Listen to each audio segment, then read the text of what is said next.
शरद पवारांनी सांगितलेलं आहे तामिळनाडूच्या पद्धतीने पवारांचं आयुष्यभर राजकारण धकवण्यामध्ये झालं.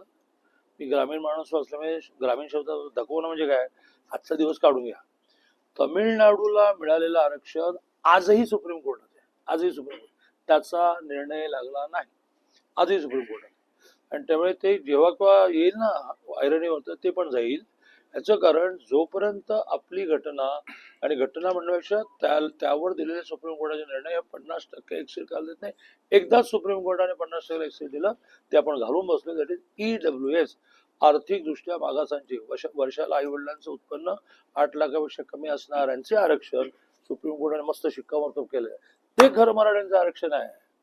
कारण मराठे हे बाय कास्ट मागास नाही आहेत, ते त्यांच्या प्रॉपर्ट्यांची शेतीचे तुकडे तुकडे तुकडे तुकडे 2 गुंठावाले झाले, गरीब झाले, पोरांना शाळेत पाठवता येईना, कॉलेजमध्ये पाठवता येईना, डॉक्टर करता येईना, म्हणून आरक्षण पाहिजे. दलितांसारखं त्यांना अस्पृश्यतेची भावना नाही मिळाली. गावाबाहेर राहा, शिवू नको, असं नाही झालं. दॅट इज नॉट अ सामाजिक आरक्षण.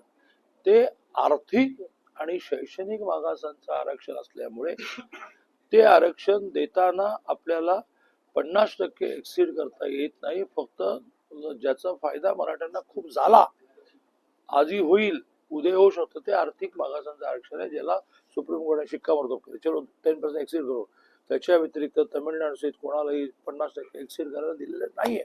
आणि जर तमिळनाडू पॅटर्न करायचा होता तर 4 वेळा शरद पवार मुख्यमंत्री होते, का नाही केलं?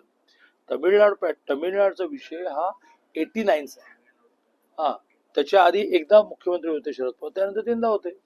केंद्रात सरकार 15-15 वर्ष होतं, राज्यात सरकार 10-10 वर्ष होतं. मग तुम्ही काय नाही केलं? आणि आता शहाणपणा शिकवता लोकांना. त्यामुळे पवारांच्या राजकारणाचं गमक काय की लोक विश्वास ठेवतात. आता पोरं शहाणी झाली, पण म्हणलं हे बाबा तू का नाही दिलं, ओबीसी